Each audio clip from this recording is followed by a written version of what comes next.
lagi bawa tamu cantik nih, namanya Elliot. Eli. Nah tuh, cuma kelihatan lidahnya doang. Elliot ini adalah jenis anjing Labrador yang memang dikhususkan untuk sebagai anjing pendonor. Nah, pagi ini Mak Iyo, supirnya Iyo Transpet, sedang menuju ke klinik Dokter Rajanti karena di sana ada Anabul yang membutuhkan transfusi darah secepatnya karena kondisinya tidak baik. Nah, singkat cerita, semalam Bu Isma itu merescue seekor anjing di area Cimanggis, dan ternyata pada saat dicek di klinik Dokter Rajanti yang ditangani oleh Dokter Cevi, kondisi si bocah tidak baik. Dicek pemeriksaan darahnya, ternyata hasilnya drop dan suhunya hanya sekitar 34 kalau nggak salah gitu. Jadi disarankan untuk transfusi darah secepatnya. Nah, puji Tuhan banget, Elliot hari ini bisa memberikan darahnya untuk ditransfusi. Ya, semoga semuanya berjalan lancar ya prosesnya di sana pada saat nanti dilakukan transfusi, dan si Deli, nama anjing rescue tersebut, bisa segera pulih kembali.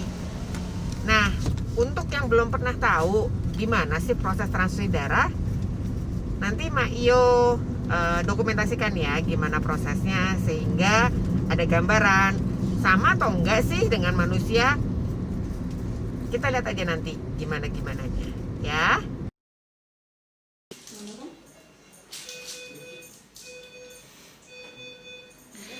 Aduh, kalau transfusi kayak gini nih yang perlu tahu apa? Sebagai si owner misalnya yang perlu transfusi darah. Yang perlu transfusi darah sih biasanya sih yang pasti anemia berat kan gitu. Ada kita biasanya HCT itu hematokrit, dia biasanya di bawah 19%. Kemungkinan besar sudah harus terima transfusi. Yes. Kayak gitu. Nah, terus yang dia harus cari tahu adalah golongan darah ya, Dok? Betul, sebetulnya kalau kita udah punya golongan darah baik resipien itu yang butuh sama yang pendonor, sebetulnya kita butuh dua-duanya untuk tahu sih gitu, karena lebih bagus ketika mereka satu jenis golongan darah gitu, atau kayak ada yang namanya AB negatif, dia universal, jadi enak banget kalau anjing udah golongan darahnya negatif tuh oke banget gitu, dia bisa dipakai untuk semua jenis anjing gitu tipe darah. Nah, itu golongan darah anjing itu ada berapa macam? Kalau kayak kita kan ada 4 orang. Biasanya sih banyak, dia ada 11, tapi yang biasanya buat diinin 2 sih yang terpenting, DEA negatif itu sama DEA positif. DEA 1 negatif, DEA 1 positif, tapi sebetulnya banyak banget, dia 11 sama saya. Oh gitu. Nah, terus kalau untuk si pendonor, persyaratannya apa untuk jadi anjing donor, Dok? Persyaratannya dia harus sehat, usianya range-nya 1 tahun sampai maksimal. Donor beratnya harus ideal ya, sebetulnya salah satu syarat. Ideal. Jadi misalnya kan range-nya biasanya kita akan saranin untuk di berat sekitar di atas 25 kilo misalnya sampai 50 kilo, tapi dengan berat ideal gitu. Proporsional. Jadi dia nggak boleh obes karena agak susah kalau dia obes gitu. Jadi ngambil vena jugularisnya agak kesusahan. Gitu. Nih Dok, kan tadi dokter bilang tidak boleh berkutu. Kalau misalnya pernah ada riwayat dulunya berkutu tapi sekarang tidak, bolehkah sebetulnya atau menjadi catatan? Kalau tidak emergency banget, kita biasanya pakai blood smear dulu untuk make sure kalau dia tidak ada parasit darah dan sebagainya gitu. Kalau tidak emergency, jadi kayak hewannya nggak emergency banget nih, kita bisa lengkap ngecek gitu, hematologi, ulas darah gitu. Oh oke, bagus, bisa berangkat kayak gitu. Jadi kalau emergency banget berangkatlah gitu. Tapi kalau misalnya memang bisa sampai blood smear akan jauh lebih bagus, kita bisa blood smear. Jadi yang paling aman seperti tadi dokter bilang yang negatif ya, itu yang negatif, paling aman ya. Iya. Oke. Jadi kalau udah punya anjing dengan DA negatif, dia oke banget buat donor. Dan biasanya disaranin minimal jaraknya 3 bulan 4 bulan sebelum dia donor lagi. Dalam range maksimalnya dia. Jadi kayak misalnya dia maksimal 400, kemarin 100 kok udah diambil, dia masih punya 300 Bu. Misalnya dalam 3 bulan dia dibutuhin lagi, dia masih boleh. Oh boleh begitu? Yes, boleh kayak gitu. Oh maksudnya 3 bulan itu adalah kalau dia sudah sekali diambil untuk range maksimal, berarti dia harus break dulu. Istirahat. Oke. Nah terus kalau misalnya kita manusia kan bisa berkali-kali dok donor. Kalau anjing juga sama jika diperlukan. Iya, tapi sampai usia kalau dia memang rutin donor biasanya ya maksimal 5-6 tahun saja sih Bu. Maksudnya si penerima? Si penerima? Menerima sih nggak ada umurnya, karena sebutuhnya dia akan kapanpun dia terima donor gitu. Tapi kalau pendonornya dia maksimal ya 5-6 tahun. Maksudnya kalau dia rutin dari muda sampai segitu. Minimal umur berapa dia sudah mulai boleh donor? Setahun 2 tahun lalu. 1 tahun itu dia sudah mulai bisa donor. Oke. Terus ada ini nggak? Ada yang benar-benar sifatnya harus diperhatikan untuk baik penerima maupun pendonor. Oke, jadi yang namanya donor bahkan ketika golongan darahnya sama saja, dia ada loh yang namanya reaksi hiperfilaktik shock gitu. Jadi kayak kita masukin sesuatu yang asing gitu ke dalam tubuhnya. Terus badan bereaksi. Jadi dia mungkin akan ada reaksi seperti itu. Jadi memang itu yang harus dipantau. Bahkan golongan darahnya sama aja dia mungkin loh kayak gitu. Itu respon tubuh normal. Biasanya memang kita akan bantuin untuk kasih anti shock dulu. Jadi jangan tubuhnya terlalu bereaksi waktu dia dikasih darah, di donor darah gitu. Terus ada sih biasanya nanti dikasih kayak suplemen untuk menambah darah aja. Oke. Kalau kayak kita kan dapat makan Indomie plus telur. Plus susu. Nah, kalau bagi kayak gitu tuh pada saat donor darahnya dimasukkan ke si penerima, ke si resipien, itu mulai kelihatan reaksinya berapa hari dok setelah darah itu masuk? Kalau dia memang bermasalah, biasanya memang kita harus pantau 24 jam pasca. Oke, itu masa kritisnya ya? Masa kritisnya gitu. Biasanya sih gitu sih Bu yang kelihatan paling parah. Kalau dia parah banget, kemasukan dikit aja dia bisa shock. Kayak gitu, tapi kita bisa maintain 24 jam sampai selesai donor darah. Biasanya mungkin sekitar butuh 5-6 jam. Terus habis itu sih tetap harus dipantau lagi gitu. Setelah darahnya selesai, lalu ada masalah nggak sih, demam atau kejang-kejang atau kayak gitu. Kalau enggak berarti aman. Terus besoknya kita saranin untuk cek darah lagi untuk lihat apakah membantu nggak sih darahnya, seberapa nilainya naik gitu. Nah, jadi yang pada mau tahu mengenai donor darah tadi dijelasin ya. Ini namanya Dokter Hana, salah satu dokter di klinik Dokter Rajanti yang amat sangat helpful dan ramah banget. Jadi kalau ke klinik Dokter Rajanti bisa berkonsultasi sama beliau Dokter Hana.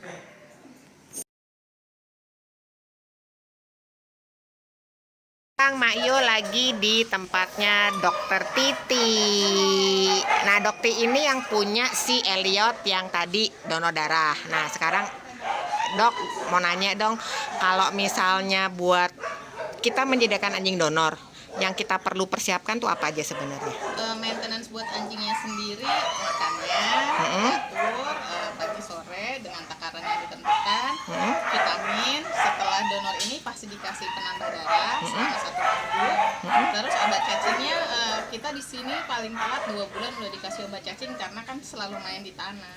Oh gitu. Nah terus dari awalnya itu dari sejak dia papis atau gimana tuh perlu ada persiapan khusus nggak? Karena kan katanya 1 tahun ya udah mulai boleh donor ya. Nah itu ada persiapan khususnya nggak? Sebenarnya kalau untuk persiapan khusus kita di sini sebenarnya enggak, tapi begitu kita tahu dia kondisinya bagus, dicek darahnya juga bagus, terus kita nggak nge-breed dia lama-lama, jadi bisa didonor darahkan kita mulai pas umur 18 bulan. 18 bulan sudah bisa.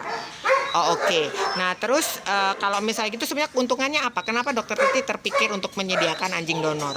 Anjingnya lebih sehat, anjingnya kan lebih sehat. Jadi setelah dia diambil darahnya kan akan terganti darah yang baru. Ha-ha. Jadi automatically kan di dalamnya tuh dia sehat, memang jadi tambah sehat. Jadi yang nggak apa-apa selagi dia sehat tuh. Jadi kayak kita manusia sebenarnya ya. Sama aja, sama aja. Dan seperti itu. dan terminnya itu sama 3 bulan juga. Sama 3 bulan juga. Oh. Sama 3 bulan juga. Tapi di sini kita kan kadang-kadang kalau Labrador suka ada di breed. Ha-ha. Kalau pas dia udah masa loop, udah kita nggak pernah jadiin dia untuk donor karena kan pasti ngedrop dianya. Jadi ya kita emang benar-benar diliatin, diperhatikan. Oke. Nah, terus anjing-anjingnya di sini ada berapa, Dok? Yang untuk donor Ha-ha. 6 ekor. 6 ekor. Iya. Semuanya dari satu jenis yang sama, Labrador atau? Labrador 4 ekor, 2 ekor German Shepherd. Kenapa Dokter Titi memilih Labrador dan German Shepherd? Punya aku sendiri dan kita tahu maksudnya itu karakternya baik, anjingnya aktif, terus mudah sama orang, adaptasinya mudah. Tapi kan kalau misalnya anjingnya galak, terusnya apa namanya didonor nggak gigit orang yang bawa kan juga repot. Nggak banget, betul, nggak banget. Rata-rata kan anjing yang di sini kita latih sendiri, terus dia bisa sosial sama orang lain. Jadi ya nggak apa-apa selagi itu anjing kita sendiri ya kita nggak apa-apa. Oke. Tapi sebenarnya berarti nggak tergantung ras kan? Nggak tergantung. Ras non ras pokoknya selama kondisi dia oke, Bisa, itu bisa. itu bisa. Nah, persyaratannya untuk jadi anjing pendonor itu apa, Dok? Maksudnya kalau sudah siap untuk dijadikan donor, mereka ada berat badan tertentu harus berapa atau gimana apa aja nih yang perlu dipersiapin? Udah jelas obat cacing, Mm-mm. itunya kelihatannya obat cacingnya teratur, Mm-mm. terus vaksinnya jelas, Oke. jangan sampai bolong-bolong, sama berat badannya minimalnya kita boleh di sini kalau udah ada di atas 25 kilo kita boleh, tapi rata-rata anjing kita yang ikut donor itu di atas 30 kilo. Termasuk Elliot tadi rahasia agak obesitas. Oke gitu. Nah, kalau dalam seminggu itu terus nanti dia dikasih makan vitamin. Iya, vitamin seminggu 2 kali dikasih sangobion atau penambah darah lainnya kita kasih seminggu 2 kali. Setelah ambil darah gini biasanya mereka ada efek apa nggak sih, Dok? Lemes aja, 2 hari itu kelihatan lebih lemes sih, memang kelihatan agak lebih pucat, makanya kenapa kita selalu kasih sangobion. Oh gitu. Jadi sama kayak orang kalau habis donor darah lemes. Iya. Nah, permintaan untuk donor itu banyak banget ya sih, Dok? Banyak. Kalau rata-rata 1 minggu atau 1 bulan berapa banyak yang minta? Minggu ini udah 2 yang minta. Jadi pertama minggu kemarin Selasa dokter Nyoman. Heeh. Sekarang dokter Ajanti ya. Ah. Iya. Jadi kadang kalau lagi lama, kadang suka lama. Kalau ada yang cepet tiba-tiba Bisa overlapping ya. Jadinya jadi bisa buru-buru ini ya. 6-nya udah Booking. udah di booking gitu. Tapi ini jadwalnya agak-agak jauh sih, karena kan kemarin ada yang lahiran, jadi jaraknya jauh. Jadi kalau misalnya ada butuh, masih ada space 1 lagi. Oh. Kalau yang DA positif ya, kalau yang negatif masih bisa dua-duanya. Oh iya, bicara mengenai golongan darah DEA positif dan DEA negatif. Di sini punya berapa, Dok? Yang positif berapa, yang negatif berapa? 4, yang negatif 2. Positif 4, negatif 2. Tuh. Jadi boleh ke Dokter Titi, tetapi jangan diserbu ya. Dokter Titi cuma punya 6. Cuma punya 6, kasihan kalau digeret-geret. Oke, ini pembicaraan kita mengenai transfusi. Jadi tadi kalau Dokter Hana dari sisi penerima donor, karena kalau Dokter Titi dari si pemberi donor. Nah, Dokter Titi ini juga punya pelatihan anjing. Ini sekilas lintas tuh, itu ada kandang-kandangnya. Ini tempat pelatihannya. Mau bahas mengenai pelatihan anjing nanti berita selanjutnya. Thank you, Dok Titi. Dadah. Nah, teman-teman semua, udah lengkap dong infonya ya. 2 dokter loh. Dari Dokter Hana, terima kasih atas infonya. Dokter Titi juga thank you sebagai dokter yang menyediakan anjing pendonor. Ternyata mendonorkan darah itu efeknya semuanya menyehatkan, entah bagi manusia, entah bagi si anjing. Nah, pada tertarik nggak membuat anjingnya menjadi anjing pendonor? Bagus kok, banyak manfaatnya, banyak kebaikannya, dan juga akan banyak menolong anjing-anjing yang memerlukan donor darah. Karena seperti yang tadi dokter Titi bilang, kadang kita suka overlapping, suka tiba-tiba bertubi-tubi dalam 1 minggu tuh bisa full banget, tapi nggak bisa bantu banyak karena keterbatasan anjing pendonor yang tersedia. Oh ya, satu lagi, kalau misalnya ada yang bertanya, kenapa sih anjing perlu donor darah? Yang sudah pasti adalah kondisinya karena menderita anemia. Anemia itu disebabkan oleh apa? Banyak faktor. Salah satu faktornya adalah parasit darah. Parasit darah itu merupakan salah satu penyakit yang bisa dibilang cukup mematikan karena dia itu silent killer. Banyak anjing-anjing yang menderita menderita parasit darah, tapi dia tidak merasakan apapun. Seperti biasa aja, sehat, lari-lari, tiba-tiba bisa drop dan langsung fatal. Nah, hal-hal yang seperti ini itu perlu banget bantuan donor darah. Gitu. Jadi itu sekelas info mengenai kenapa sih anjing perlu donor darah. Nah, ya semoga info yang tadi Mak Iyo coba rangkum dari Dokter Hana dan Dokter Titi itu bisa menambah wawasan kita semua mengenai transfusi darah pada hewan. Kalau ada pertanyaan lebih lanjut, tulis aja ya di komen ya. Tanya apa yang ingin diketahuin, tapi seputar transfusi darah ya, jangan melenceng ke yang lain-lain.